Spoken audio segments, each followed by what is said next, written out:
name is John Twigg, and I want to welcome you to a new season of Talk About here on Shaw TV North Island. I'm glad to be back, and thank you, Shaw and Chaz, for having me back too. And we're going to start the season with one of my favorite guests, Doug Sloan, the wine columnist. Doug, thanks for coming in. Oh, you're very welcome. I'm always happy to be here with you, John. We'll fly by through 28 and 30. Yeah. Yeah. So I'm going to start with a little story. One of the times Doug was on here before, I made a passing reference that he operates a little wine store near the Save On Foods. And somebody came by and they said, we couldn't find it. Well, of course, I was making a joke about Doug being the manager of the government liquor store. That's true. Past tense. Past tense. Yeah. How long were you there? In that particular store as manager, close to 20 years, John. Yeah, yeah. And of course, it's because of his column in the Mirror, people might know now that he's associated with a private store, Metro Liquor. And they're quite an interesting store because they have special displays of local products. Yeah, we specialize as much as possible in local products, John. Yeah, yeah. Well, the main reason, the initial reason, there's lots of good reasons here, but the wine festival is coming, the North Island College Wine Festival. We just learned, he told me a moment ago, 15 years. I mean, how time flies. Yeah, it's been, I've been involved with it every year. Yeah. And, I'm getting a little gray, and I guess it's justified, when you look at the time frame. So what was the origin and what's the idea and what has it evolved to?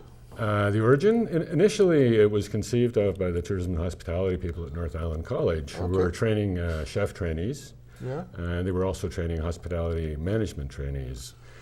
And they came to the conclusion that giving the students the opportunity to put together a major event would be a great learning exercise. Yes. Both for the hospitality students and for the chef trainees. Great work experience because you got big trays of food and cheese and... Yeah, and coordination of so many different participants, the agents and the distributors and the wine reps. I like to actually think of, when people ask me what it's like working with a bunch of wine reps, the first thing that comes to mind is that it's not unlike herding cats. I was going to say that, but I bit my tongue. They're all over the place. You don't know where they are. Yeah. They all have different agendas. They all have different schedules. And to get them all in the same room at the same time with a bunch of fabulous food and fabulous wines is an exercise that really sets the college apart. When you were manager of the government store, did you deal much with wine reps? I did, indeed, yes. Okay, because I don't know how the government stores work in terms of, do you get to choose which brands of scotch are on the shelves or? To a large degree, really? You do.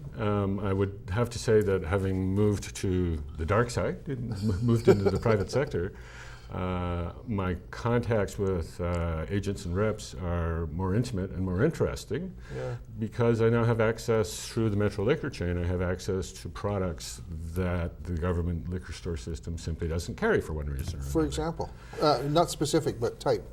Well, types, I think the two things come to mind. The first thing is the availability of local wineries, and we're talking about 40 Knots, Coastal Black, Unsworth and Mill Bay. South End? South End on Quadra. My old favorite. Yeah, those people are not listed by the government liquor store system, generally because the wineries are not making enough product to satisfy a 200-store chain. Yeah. Right?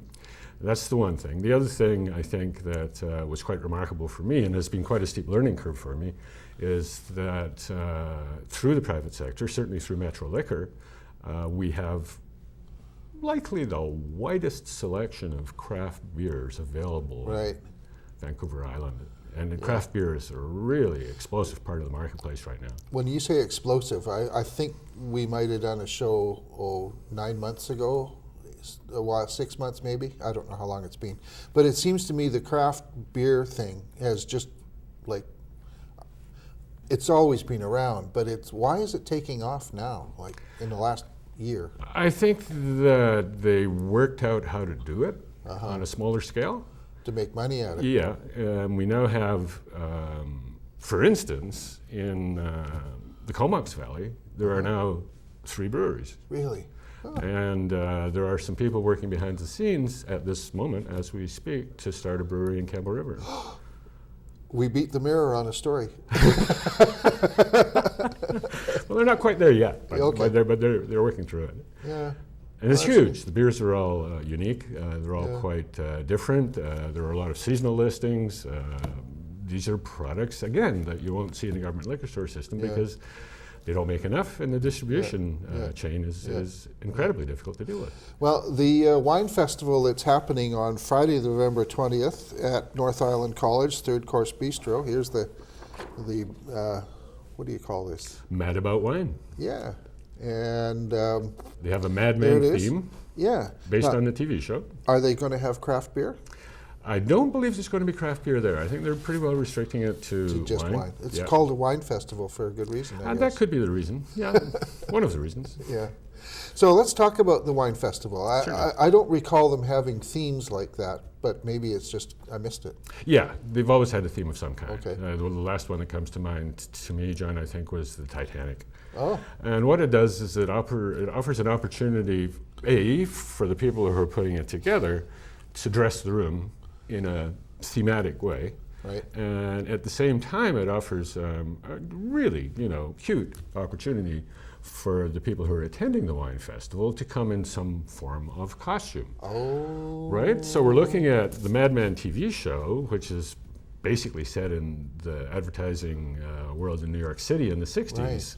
So I'm expecting to see a lot of people showing up in, cool suits with wide lapels and, Okay.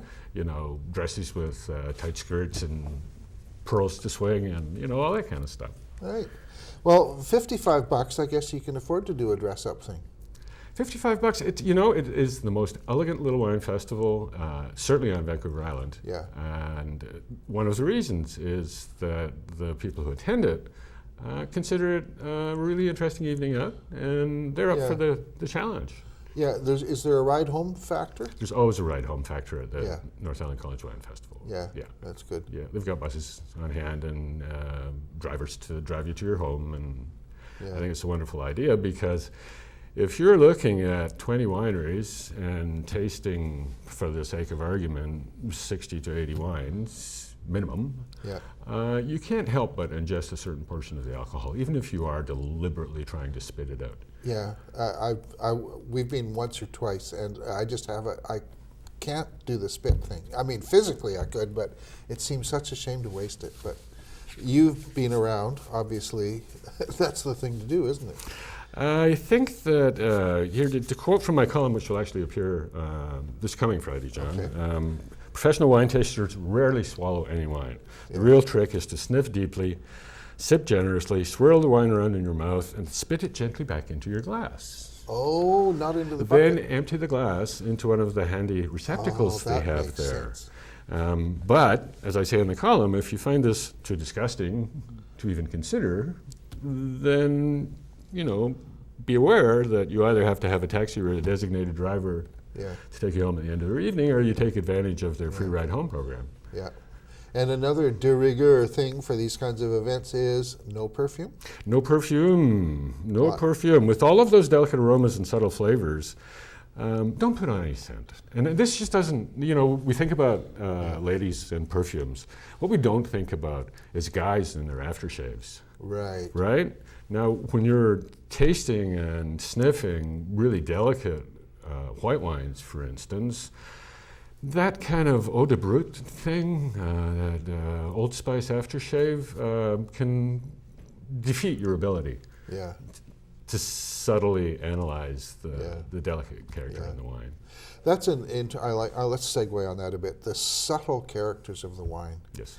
What, do the winemakers deliberately manage that, or is it like happenstance that, this soil produces every year the same kind of subtle flavor? Well, we're kind of blessed in British Columbia, for instance, because we're at the very northern limit of the ability for grapes to ripen, wine grapes to ripen, anywhere in the world, Right. Parallel, latitude 50.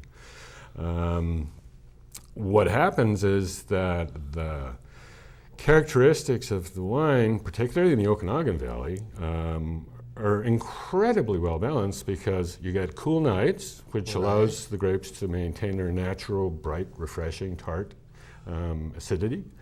And at the same time, the really hot days allow the grapes to ripen all of the fruit flavors. So you get really intensely fruitily flavored wines that are balanced by really refreshing acidity. Yeah. Now, if you were to, or if someone was to go to France, and they have, is it terroirs they call it? Terroir? Yeah. Do the same terroirs have the same flavor every year, or is it kind of like, well, that was a hot, dry year, so the flavor is?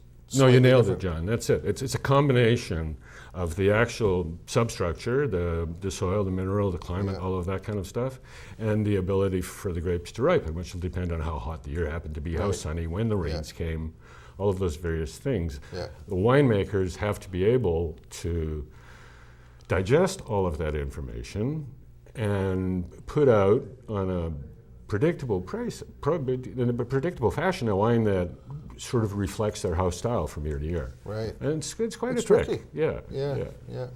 BC started a wine industry, I guess, in the 50s thereabouts, and we were making a lot of plonk. We were. But we've replanted vineyards, but we've also imported winemakers too. I don't know where I'm looking for a question here, but sort of like the difference between agriculture and vintnering. Is there? There's a couple of different things going on. There's the fact that the vines have been planted since the late 1980s, early 1990s now. So the vines themselves are 15 to 25 years old. Is that good? That's great. And how long do they live? Their productive life, probably 110 years. Oh. But the window for best fruit, John, in terms of best fruit versus the ability of the vine to produce quantities of fruit, is between 10 to 30 years. Oh. So what are they doing in France? Do they replant? Yes. Huh. Yes. I guess do. Continuously. Yeah. Yeah. But do they take cuttings and start them anew, or how do they? Or do they let the grape? They pick their best vines and they take cuttings and then they plant them on a certified rootstock that is resistant to a nasty little root louse called Phylloxera vastatrix. Okay, easy for you to say. Yeah, which is the root louse that devastated the European wine industry at the end of the 1800s. Yeah. And clever winemakers in California, Australia, even here in British Columbia thought, we're not even exposed to that. There's no possibility that can harm us. And particularly in California, they discovered that entirely wasn't true. And they started replanting their vineyards again in the early 2000s because the bugs started to show up. Wow. How are we doing in BC or on the island in that regard? So far, so good. I haven't heard of an instance, but most of our BC growers, most of them, are planting on grafted rootstock, which is resistant to the... It could be, because we occasionally get cold snaps in the winter, that could be beneficial to the wine plants. The life cycle of the little bug, the Phylloxera bug, the life cycle is such that it cannot tolerate dry, sandy conditions. So if the vineyards are planted in primarily sandy, rocky soil, then they're more likely to be resistant. Right, but if they're planted in wet soil because we're in the rainforest, not so we good. have to be using grafted rootstock. Okay. Yeah. I really respect your wide range of knowledge, but I learned some new stuff here tonight. What are you looking forward to at this Mad About Wine North Island College Wine Festival on November the 20th, 7 to 9:30 p.m.? Well, a couple of things I'm looking forward to. There's a wonderful representation of island wineries that are going to be there.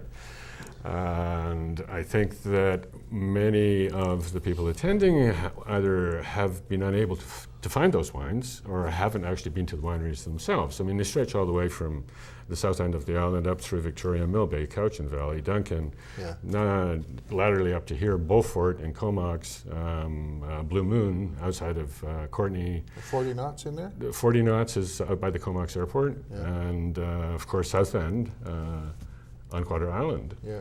And those wines are not widely available except through certain private liquor stores. Be a good opportunity for people to meet them and taste them and realize just quite how wonderful the wines are. Yeah. That's the one thing I'm looking forward to. The second thing I think that I find very interesting is that some of the Okanagan wineries going to be bringing some of their pretty big hitters. Oh, really? Yeah, there's going to be wines from Perseus, their Invictus, their Eclipse. There's a $40 and $50 red wines coming out of the Okanagan. The Hatch is going to be there. We're hoping to see their big wines, the Hatch Cabernet and I'm trying to remember the name of their blended red. Dynasty, blended red. Mount Boucherie may be there with their Summit, which is a $30 to $35 red wine. No, Mount Boucherie actually is Okanagan. Oh, pardon me. Yeah, just outside of Kelowna.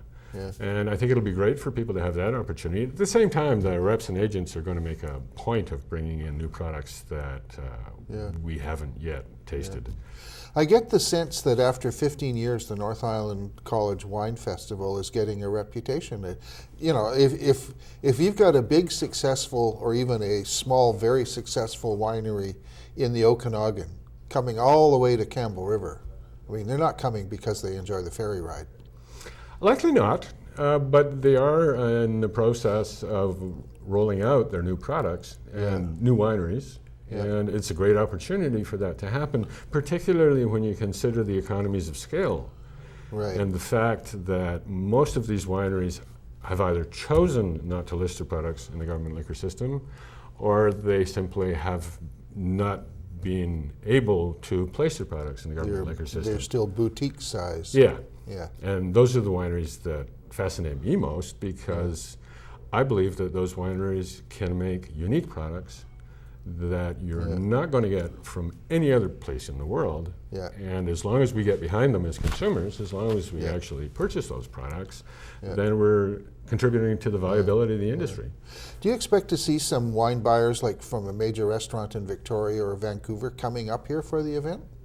Wine buyers? Yeah. No, there's no need. Okay. They have a large wine festival in Victoria. They have a large wine festival in Nanaimo, which I attended a couple of weeks ago. Right. The people who are coming to us here in Campbell River are more interested in making sure that the public understands that their products are out there and just how good the quality is. Yeah, right. About a week ago, I have a friend who's heading down to Australia, and he asked me, hey, do you know any good wines that we could take down, you know, to show what BC can do? And I, of course, fired off an email to you and said, you know, do you have any affordable?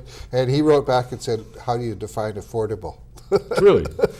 Yeah. I haven't replied to that reply.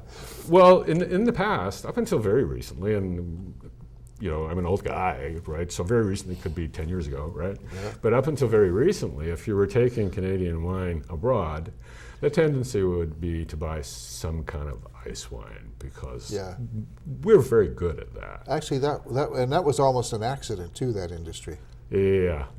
And that would have been the tendency 10 years ago. Yeah. Now, with the quality of the red and white wines that are being produced throughout British Columbia, all the way through the Okanagan and Similkameen, up through the Gulf Islands, all the way up to here, Fraser Valley, Chilliwack, the Carameos, all of these places. The quality of the wines that are being made now, it's a matter of how much money would you like to spend? Yeah.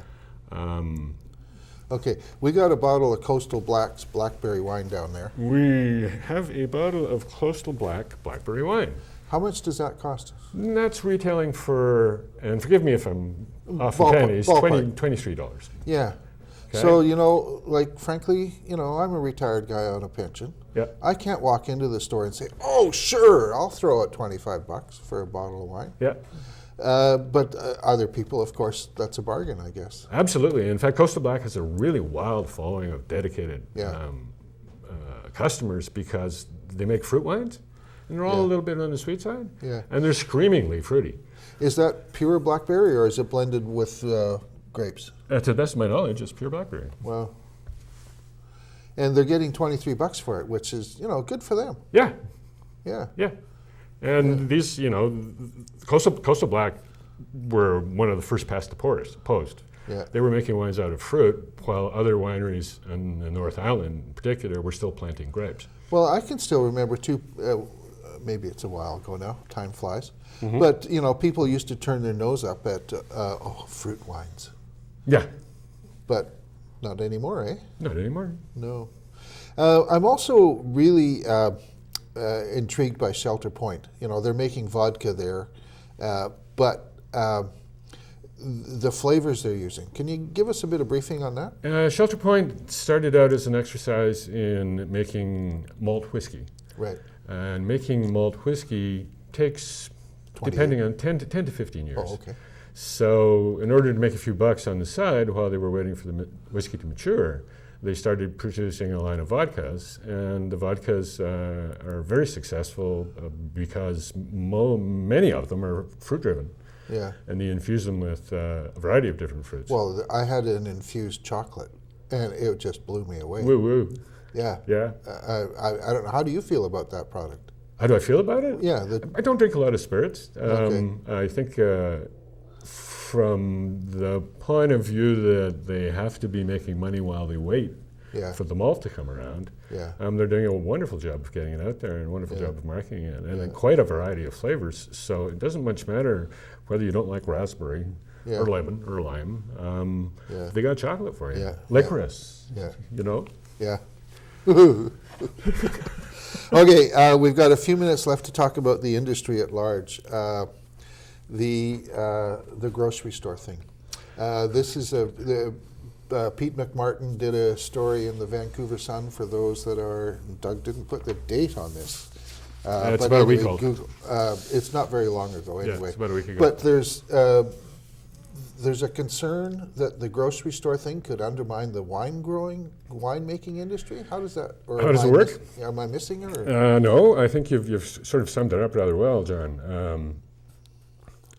In the event that grocery stores are allowed to sell even just BC wine, but the backstory seems to be that we're positioning ourselves to actually open up grocery stores to full throttle retailing of beverage alcohol, which would include wine and spirits and whatever.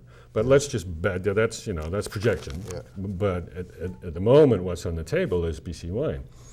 So if you're a grocery store and you're stocking BC wine and you're a grocery store with 200 outlets, then the BC wines that you'll be stocking will be coming from 3 major producers. Right. Mark Anthony, Mission Hill, Andrew Peller, and Constellation Brands. Okay. Okay. Now, those wines are being produced in sufficient quantity at this time to satisfy grocery stores. But if you happen to be a little tiny winery on Quadra Island, right, or even a medium-sized winery in the Okanagan Valley, and you're putting your wines out at plus or minus $20 a bottle, you will discover, and this model actually is being discussed in Australia at this time. Same things happened. At this time, what you discover is that there's no room on the shelf for your products because the grocery stores are cutting deal with the major wineries and putting out, it's been termed as a race to the bottom. So that's sort of like cutting out the middleman and reducing the labor and everything. And putting out wines that may not be as unique or distinctive as could be representative of what's being made in British Columbia, simply because they don't produce the quantity. Yeah. I think it was about 18 months ago, maybe just a year, but I happened to be in White Rock and I made a point of going to the Save-On store there. That's the first, and I believe still the only, grocery store selling wine in BC. No, there's another in Salt Spring Island, in Ganges. Yeah, so I tried to figure out, well, where did that come from? And of course, Jimmy Pattison now is run in a large part by Glenn Clark, the former premier. And the industry probably would like to set some kind of a precedence, but if they had a little company setting the precedent, the lawyers would blow them out of the water. Well, no lawyer is going to blow Jimmy Pattison out of the water, and nobody has touched that. I have to agree with you. Yeah. That's what's behind it. And at the moment, what's going on in the industry is that a number of people have organized to try to halt or slow the progression of wine into grocery stores, people within the wine industry. Yeah. And at the same time, their concerns are pretty valid as to when and if that happens, will it actually reduce their ability to make money selling the products they make? Yeah. Now, there's another story kind of similar, just in the news as we're recording this in the last few days, about wholesale pricing. And I saw an item on the TV news that it's some kind of a growing problem for the industry. I don't grasp it. Do you? Wholesale pricing is an issue that relates to the government and how the BCLDB sets prices. The restaurants want to buy at wholesale and would not buy at markup. Yeah. At the moment, if you're running a restaurant anywhere in British Columbia, there are two requirements. One, you have to buy your products from a government liquor store. Yeah. And two, you pay the same price as a regular consumer. So that means restaurants can't buy South End wine. Exactly. And it means that because most of the most unique and interesting wines are coming from small wineries that are not stocked by the BCLDB, in order to get them into your restaurant, you have to access them directly by the case from the wineries. And a lot of restaurants don't have pockets that deep. So the Harbour Grill couldn't go across the street at Discovery Plaza to Metro Liquor and buy South End wine? Absolutely not. Isn't that ridiculous? It is somewhat ridiculous. Huh. But they could go to South End directly and get it? They could go to South End directly and get it, yes. And smaller wineries probably will make partial case deals available to them. But in most cases, if you're a restaurant like the Harbour Grill and you want to access quality wines from the Okanagan, the fact of the matter is you're going to have to buy cases of what you want. That ties their money up. Yeah. And couriers, too. Oh, yeah. The delivery costs are substantial. Okay. Well, we're not totally out of time yet, but it's getting tight. I want to get this one in. For you personally, going from managing a government store to now consulting on a private store, is that the right title, by the way?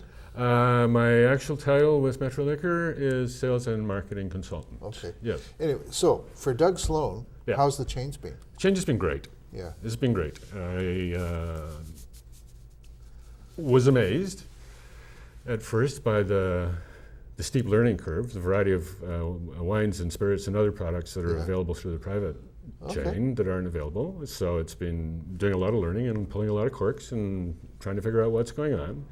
And the second thing, as I mentioned to you earlier, John, was the proliferation of craft beers that I never had access to as a government liquor store manager, retailer in my store system, is such that it'll be the work of a very long time to work my way through these. It's a tough job. Somebody's got to do it, John. Yeah. I'm very happy with the move. Oh, that's good. Yeah. Do you miss managing all the personnel? I gather you don't have to manage personnel anymore? Not so much. No. And do I miss it? Not at all. Product focused, we're looking at marketing strategies, we're looking at how to grow the chain, we're looking at how to give consumers and customers better access to some of the best products being made in British Columbia. Okay, I got to wrap up, but I'm going to tell a tale out of school. Doug had one of the most successful liquor stores in the government system in terms of sales per person per staff. So you were doing a good job there. I thought I was doing pretty good. And you're doing a good job now over at Metro Liquor too. So. I sure hope so. And you're still helping the North Island College Wine Festival on Friday, November 20th at 7 to 9 p.m. The tickets are only $55. Tickets are available throughout town at Muircroft Village Liquor Store, Royal Coachman Liquor Store, the Metro Liquor Stores, and at both campuses in Campbell River, North Island College campus, Campbell River, and in Columnist. This has not been a free political broadcast from Shaw TV North Island. This has been Talk About. My name is John Twigg. Thank you all for watching. I'm not sure which camera I'm on. Okay, there's the camera. This will be posted on our YouTube channel too. So thank you, volunteers. Thank you, Chaz.